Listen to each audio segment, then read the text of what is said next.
Sebelumnya, ada beberapa referensi utama yang saya gunakan. Yang pertama ada karya dari Hand and Coltuno tahun 2014, The Genetic Control of Apomixis pada jurnal Genetics. Kemudian ada Noyes tahun 2000, Diplospori and Parthenogenetics in Sexual versus Agamospermus pada jurnal International Journal of Plant Science.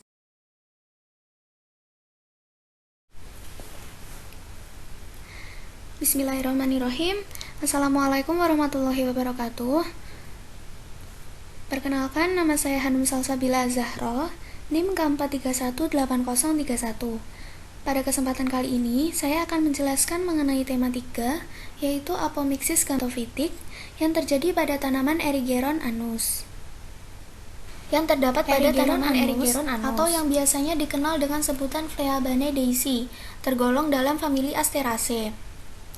Merupakan tanaman anual yang tumbuh dengan tinggi sekitar 30-150 cm.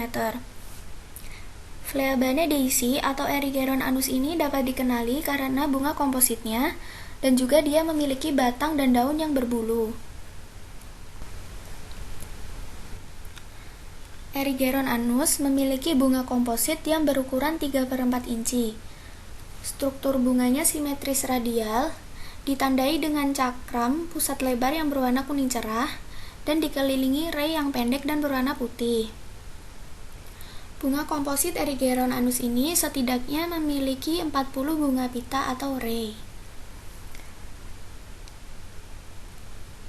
Kemudian, untuk daunnya berbentuk bulat panjang, bergigi kasar, dan juga pada tepinya terdapat rambut-rambut. Memiliki batang yang herbaceous, batang tunggal atau ganda, dan dilapisi dengan rambut-rambut. Nah, selanjutnya saya akan menjelaskan mengenai reproduksi dari Erigeron anus. Erigeron anus ini memiliki mekanisme reproduksi secara apomixis. Apa itu apomixis? Apomixis ini digunakan sebagai istilah umum untuk reproduksi aseksual pada tanaman. Disebut aseksual karena tidak terjadi peristiwa peleburan antara gamet jantan dengan gamet betina. Asker and Jerling pada tahun 1992 mendefinisikan apomixis sebagai proses reproduksi aseksual yang terjadi pada ovul tanaman berbunga. Pada apomixis, sel dengan jumlah kromosom tidak mereduksi yang berasal dari sel somatik atau sel germinal di dalam ovul berkembang menjadi embrio tanpa adanya peristiwa penggabungan inti telur dan sperma. Beberapa ahli menyebutnya sebagai agamospermi atau seed without sex. Terdapat perbedaan penting antara apomixis dan reproduksi seksual, yaitu embrio apomiktik berasal semata-mata dari sel jaringan ovul maternal tanpa terjadi fusi gamet jantan dan betina.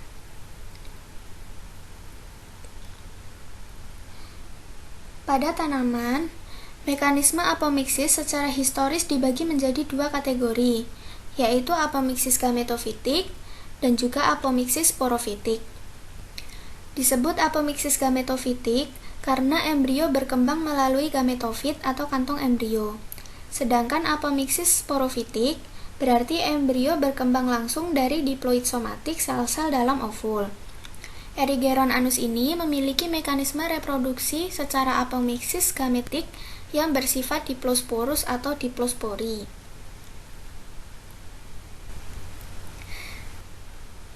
Nah, di sini ada gambar dari mekanisme apomixis atau agamospermi. Proses perkembangan benih terjadi di dalam ovul bunga yang digambarkan sebagai floret tunggal. Diagram ini membandingkan perbedaan utama dalam jalur pengembangan benih untuk pembentukan benih secara seksual pada bagian yang paling kiri.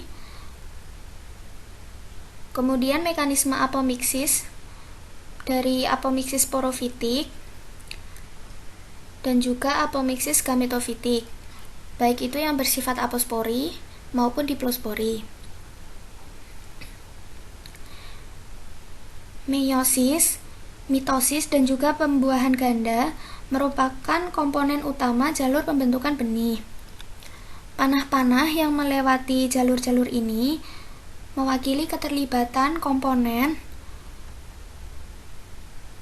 dalam jalur tertentu. Nah, untuk Erigeron anus memiliki mekanisme apomiksis secara gametofitik dan bersifat diplospori. Dalam diplospori, perkembangan dimulai dari sel induk megaspor. Sel ini dapat memasuki meiosis dan membatalkan proses atau dapat segera masuk ke dalam tahap mitosis. Diplospori ini dapat diamati pada spesies Erigeron anus. Ini merupakan pendapat dari Hen and Koltunov tahun 2014.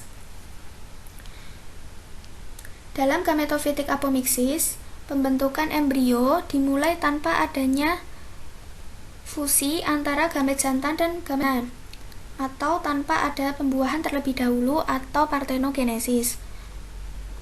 Namun, untuk pembentukan endospermanya dapat terjadi dengan pembuahan atau tanpa pembuahan.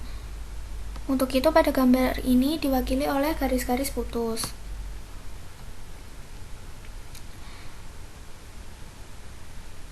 Pengembangan apomiktik pada Erigeron anus melibatkan pembelahan dari sel induk megaspor secara mitosis yang nantinya akan menghasilkan 2 inti. Kemudian 2 inti ini nanti mengalami pembelahan mitosis kembali sebanyak 2 kali dan akhirnya akan menghasilkan 8 inti nuselat. Seperti ini.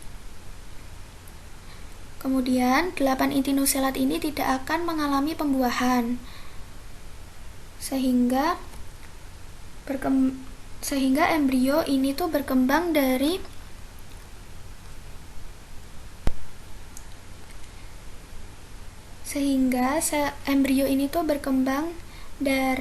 sel jaringan ovul maternal tanpa adanya fusi gamet jantan dan betina.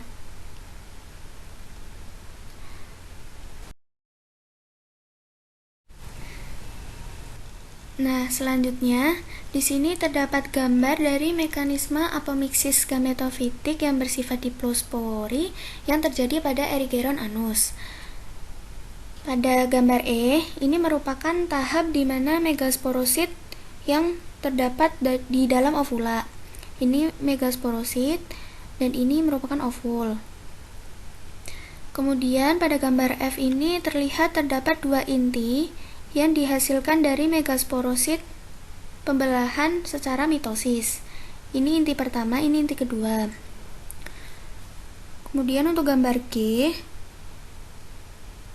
ini menunjukkan vakuolisasi yang luas, di mana terjadi perluasan vakuola yang memisahkan 2 inti sel yang telah membelah sebelumnya. Ini inti pertama dan ini inti kedua. Ini merupakan vakuola yang terdapat di dalam ovul.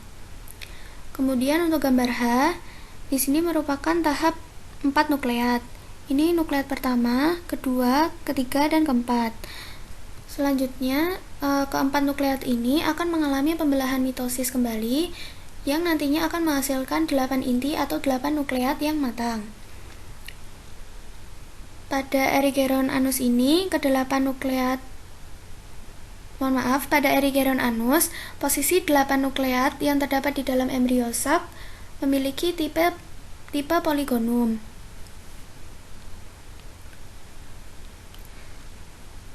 Tanaman dari hasil reproduksi secara apomiksis memiliki sifat yang sama persis seperti induknya. Walaupun berbentuk biji, tapi sifat hasil keturunannya tidak berbeda dengan perbanyakan secara vegetatif. Dapat diketahui apabila tanaman yang dikembangkan secara vegetatif biasanya sifatnya mirip sekali dengan induknya, atau bahkan ada beberapa yang lebih baik dari induknya. Nah, pada apomiksis ini, tanaman anakan atau hasil keturunannya memiliki sifat yang sama seperti induknya.